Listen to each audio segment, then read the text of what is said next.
Okay, my friends, this is extremely interesting if it is based in fact. Now, they're going to show all kinds of shots in here about how things move in the body and neural synapses and all kinds of things. And boy, they look like they could be real, but I don't know. This is from Russia. I believe these are Russians. And it's called Photon, Best Science Movie Ever Created. Now, this guy, I think he has Parkinson's or some kind of a neurodegenerative disease where his neurons don't communicate right with his ability to move and sense and so forth. Now, watch what happens here.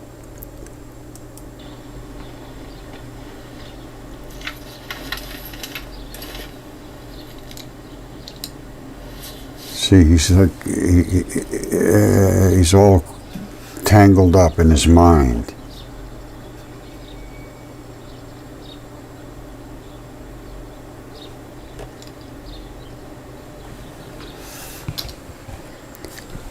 All right, now I'm pretty impressed with Russia. Stanislav is observing an object. Let's watch it in slow motion. Initially, Stanislav doesn't know what he's looking at, though he might have seen it many times.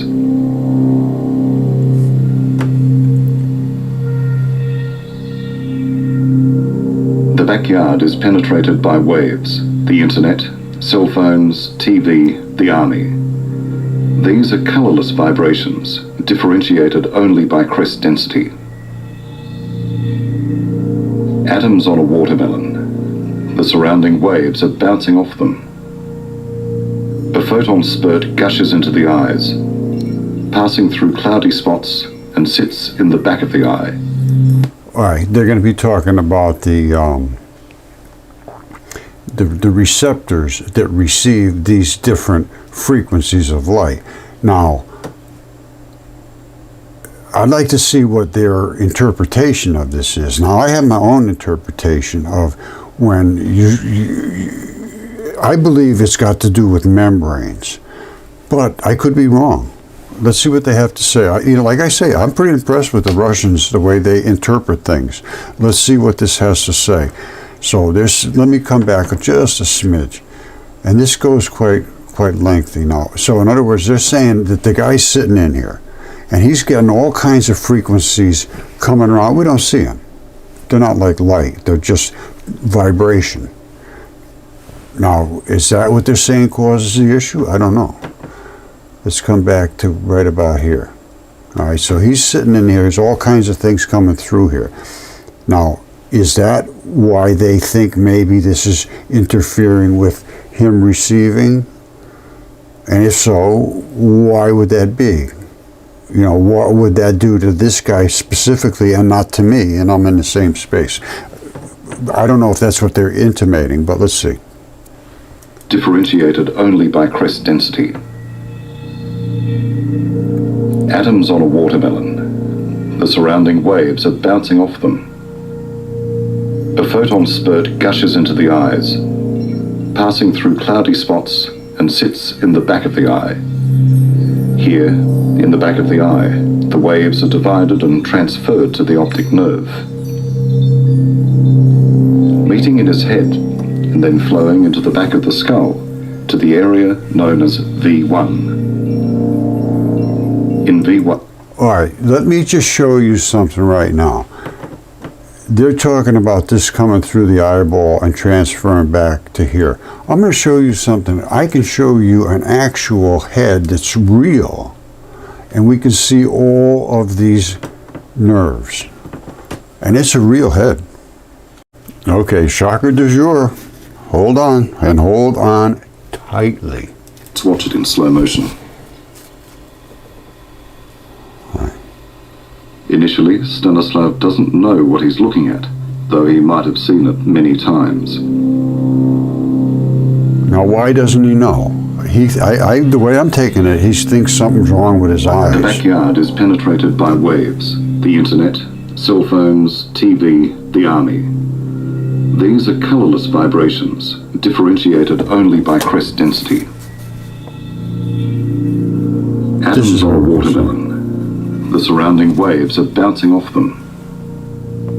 A photon spurt gushes into the eyes, passing through cloudy spots and sits in the back of the eye. All right, now watch this. So he's saying these photons of light, I agree, hit your eye, I agree. They go through the lenses of your eye, I agree.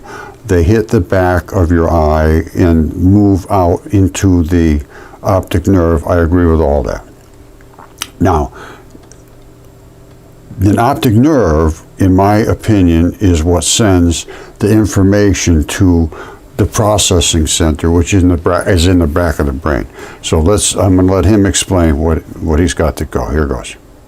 Here, in the back of the eye, the waves are divided and transferred to the optic nerve. The optic nerve, well, first of all, is here somewhere. And I can see these. I've seen these in extreme detail. And then it goes in his head, and then flowing into the back of the skull to the area known as V1. All right, V1. Let's see if we can find that. Don't forget, it's coming from the eyeballs through the optic nerve. Now, that's basically like a cell phone panel. And it's picking up all those different frequencies, and then it's sending them to the processor, which is here. Through in this case, a whole batch of different little tiny fibers. Now, every one of those fibers is insulated from every other fiber.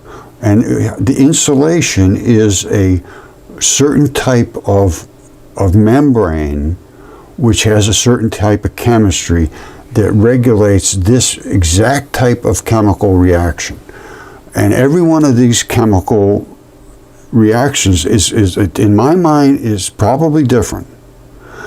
Or the container that runs them is like a big tube here and a square tube over there, or that type of thing. There's a different type of tubing, which is the membrane. And you can actually see it. They do show it. They are different colors. Colors represent different chemistry, different molecular tubing.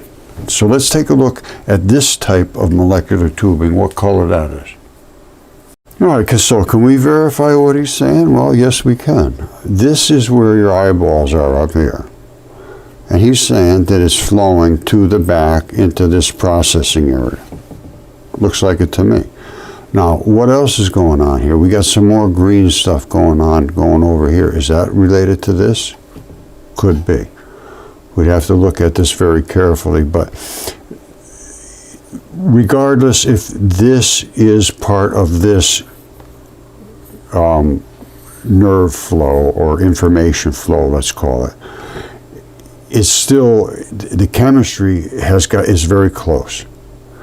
The blue is going to be different chemistry. The pink here, or whatever it is going to be something else. This color blue is something else. All of these things, the purple is something else. All of that, and all of these tangles and weaves, they have to go in between each other and not short each other out or short themselves out or be invaded through that membrane. Now, I'm pretty sure we're going to find out that most of this stuff is invasion through the membrane, or the membrane junctions get weak and they short out these signals. These signals have very precise, and they're very extremely fast, and I don't know how they work, but I do know that they have to be contained within these little nerve fibers. If you cut these fibers, you can't do anything. You're going to lose control. And they know this. They know these fibers do a specific exact job. So if you break the insulation that surrounds it and cause an issue with that, you're going to have who knows what. But my point being is the insulation is controlled by bacteria, which create enzymes, which create ribosomes. And if you don't have the right bacteria in your body, you won't have the right chemistry to protect these fibers. And they have found that just changing, like fecal matter transplants and things like that, can have a big impact on these insulating fibers. Once the insulation's better, people seem to be influenced by that. I'm not saying anything cures anything, but all of these are surrounded by different chemistry, and that chemistry has to be supported, and it's only supported by bacteria, which make the ribosomes, which make the enzymes, which are the fast, they do things millions of times a second. Without those, you're done. You can't make the chemistry happen fast enough. It's never going to happen. So if you don't have the ribosomes, you will not have the enzymes. The enzymes create millions of times faster. Done. And they take years if you didn't have that enzyme. So the bacteria create the ribosomes, they create the enzymes creates the chemistry creates all the things that happen in your body instantly. Enzymes are the key. Without them, these things just don't work. All right, these are the enzymes. Let's just go for the summary. In summary, enzyme speeds can vary widely. Some of them are real fast, some of them are, pretty fast. Some of them are just rocket ship. Depending on the conditions, but under optimal conditions, they're capable of catalyzing reactions at rates of millions of substrate molecules per second, millions, where some of these you wouldn't get a reaction for days. They can do more work in 1/4 of a second than would happen in years without the catalyst. So you don't have those, you're not gonna last very long. These do the only thing that happens in your body, the only thing that happens fast enough requires an enzyme. I mean, you tell me something that can happen in your body without an enzyme. Maybe absorption of oxygen. That may be a little different because you're working with charged metals. It's a little different. The enzyme breaks things down and makes them edible and does all kinds of other things, creates immunity products so that they can go out and attack invaders and so forth. Enzymes are a little different. Well, enzymes are what does virtually everything in your body. And all you got to do is take a bacterial analysis to see what bacteria is in your fecals, because it happens basically in your gut, almost all of that. And then it transfers it into what is called the fluid-filled highway, and those are where all of those ribosomes go. And the ribosomes are the things that contain the enzymes. But at first, they're just tiny like this. A ribosome is just like this. And the bacteria squirt them out. And I say, well, big deal, what's that? Well, that is elegant chemistry. And it just sits around, doesn't eat anything, it doesn't poop, it just lays around, and it's so tiny that you can have millions, literally millions, of these ribosomes in one cell of a body. I'm not kidding you. What happens when they get called on? They get a little tickle, it tickles this thing over here, it goes click, come on over here, and it goes, and it turns just like this, huge. Now, the only way you can get you can get these chemicals, the enzymes, to do this job inside your brain, because you have a blood-brain barrier, and it's just too big, it won't go through. You have to put them through when they're in the ribosome stage, this big. Millions per cell, so that goes through that blood-brain barrier. I can't see any reason that these ribosomes don't go through it. They can flow in and out, no problems. Once they're inside, they just hang around. Now, if something in your brain needs that chemistry, it just goes blip. Now it's already up in there, so you can use it. Otherwise, you can't get them through. They have a lot of trouble getting the blood-brain barrier. They've been trying to use ultrasound to open it up like this so you can get things through. They're trying to get over the other top of the blood-brain barrier with enzymes. The best way is to have the right bacteria creating them in your gut. And then they'll just find their way through the fluid-filled highway, which is throughout it's called the interstitium now. And they're just realizing about the interstitium, just been brought out to even know about it since 2018. And I've been studying that for a very long time. 2015, I put out a paper that virtually says exactly what they said in 2018. Only now I know much more about it and how all these enzymes work within that chemistry. And I believe every one of the organs has its own chemistry. Well, I know it has its own chemistry, but it has its own chemistry that are in the membranes. So the membrane that surrounds your heart is not anywhere near the same as the ones that do your kidneys or your pancreas or your prostate, or because every one of those has its own cancer. What does that mean? That's invasion. Cancer is invasion. You tell me it's not, I'd like to know what you call it. Cancer is stage 1, 2, 3, 4, breaking through the membranes. Once it gets into your good tissue, it grows very fast because now it has something really good and edible to work with, and it makes big tumors and takes over your body. But if you can't get through that membrane, you won't get cancer. All right, the cancer is the protective layer. If you can't get through, it can't get through. But it can't get through because of enzymes that keep it out. Without the enzymes, you're not going to be successful at being healthy. And they know this right now. All right, so they're highly efficient catalysts. They do the work in the body. Okay, I just want you to understand, I'm not a doctor whatsoever, and I'm going to tell you take this, take that, don't take this, don't take that. No. I say, here's what the research indicates. That's as far as I go with medical advice. I have no medical advice for you whatsoever. All right, so if the enzymes are a factor, which they are needed in all of these places to do the job of coating these fibers. And things break down and you need new stuff, and that's what the enzymes do. Now, you see all these fibers? You see them going back just exactly where he said. They go to the same place. He's going to talk about some other fibers that go here and go there. Well, guess what? This is identical to this. Because that, my friends, is a true crystal skull. Now, you look at this and you say, oh, that can't, come on, Roger, somebody carved that, somebody made that. No, they didn't. And the first thing you're going to say is, well, look at the teeth. They're flawless, absolutely flawless. They carved it straight down here, straight over here, straight. No, it's impossible. It's just too impossible. Look at that, absolutely flawless. Wow, impossible.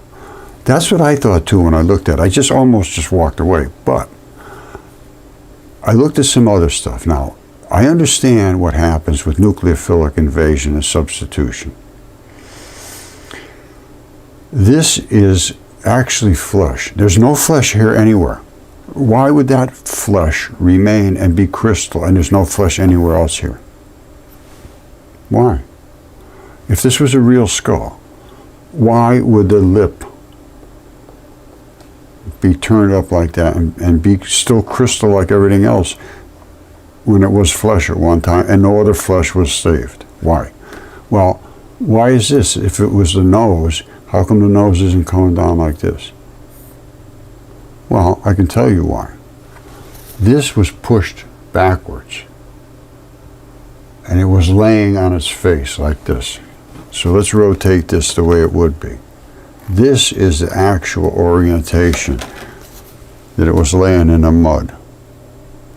It still filled all this stuff in with crystal, but the lip was protected and the nose area it pushed back, but it was still invaded with crystal because it was inside the mud. This,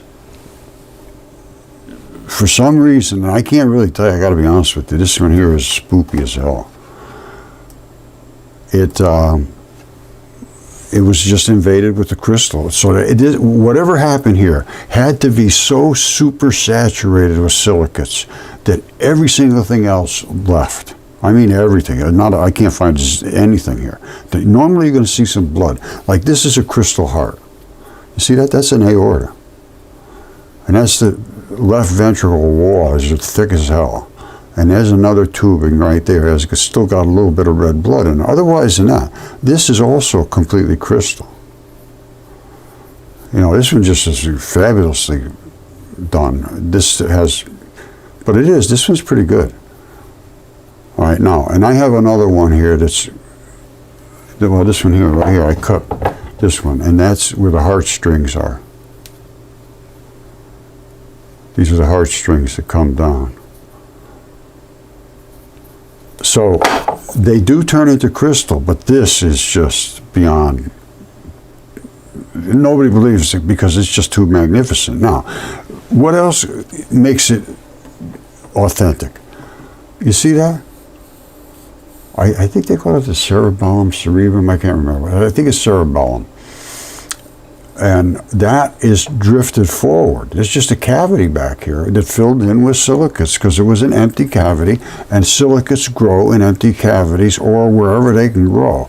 Now, the difference between everything else and membranes is the membranes are just different. For some reason, they don't crystallize like everything else. They're still doing their job, even though it's a mud fossil. Now don't forget, there's what it looks like here. Now here, the ball goes right on the back just like it should. But if it drifted forward and was laying on its face like that one, this would come down, which it did. So then you'd have a big space in the back, which you do. So all the rest is identical, where it comes over here, where it comes from the back and feeds the back of the brain.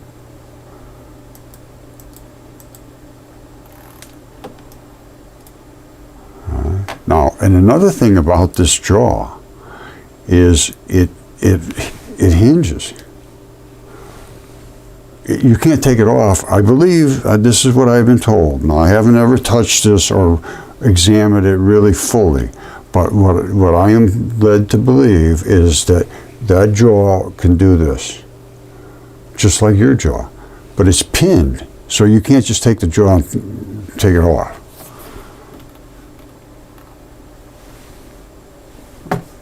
I don't see how anybody could dismiss that. There's no way anybody could get inside and carve that. And you can see all the stuff coming up, just like it comes up here and over the top. You see it? Look at this. Look at that. Look at this. There's no way you can dismiss this. It can't be dismissed. It can just be, I don't want to see it. Coming open this way. Everything's pushed forward. Normally it would have been back here, but it was sitting on its nose and protected its skin and flesh that was in the mud. Now, I don't know if they ever polished this or it just came out and it was in this polished condition. These are some things I don't know. I don't have all the details, but I can tell you one thing for sure. That was alive at one time. And there's a lot of things that are crystal that have been dismissed as being just, oh, that's just somebody carved that. A lot of people carved a lot of them, yes. Not this one. That's the Mitchell-Hedges skull. And it was found, I think, down in Peru or somewhere down there, South America. All right, what I'm going to show you in a second is the anatomical sketch of how an artery comes up and services the brain. And it's on both sides, one here and one on the other side. They come right up here, right behind the jaw. Now, I'm going to focus in on that. I had missed this before. All right, I'm looking for any sign that I can see of any blood, and boom, there it is right there. All right, you see it? There it is right there. Now that comes right down, and there's another spot of it right above up here too. Now I believe that will be on the other side as well of the head. All right, but that is exactly where the artery is supposed to be, and that is red blood. Now, I showed you my crystal heart here. All right, that's the aorta, and that was where there's another tube coming out of there. All right, and that still has some red blood in it. That's why I was really surprised there was no red blood in there at all. But that's where the artery is, and there is still a taste of it in there. And I can prove it, that's where the artery is. Hold on. I have a very good anatomical shot of it. Let's come around this way.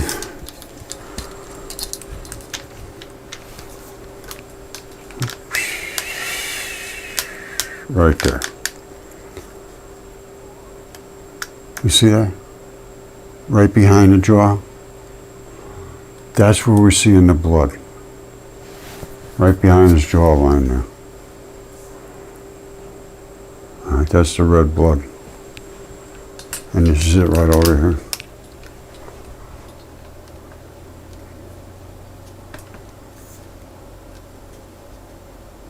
Here it is. Whoops. There it is. Can't miss it. And then all this other stuff inside of his head, it's impossible for anybody to do. It's impossible. It is impossible. Je comprends? That means it can't happen. Do you understand?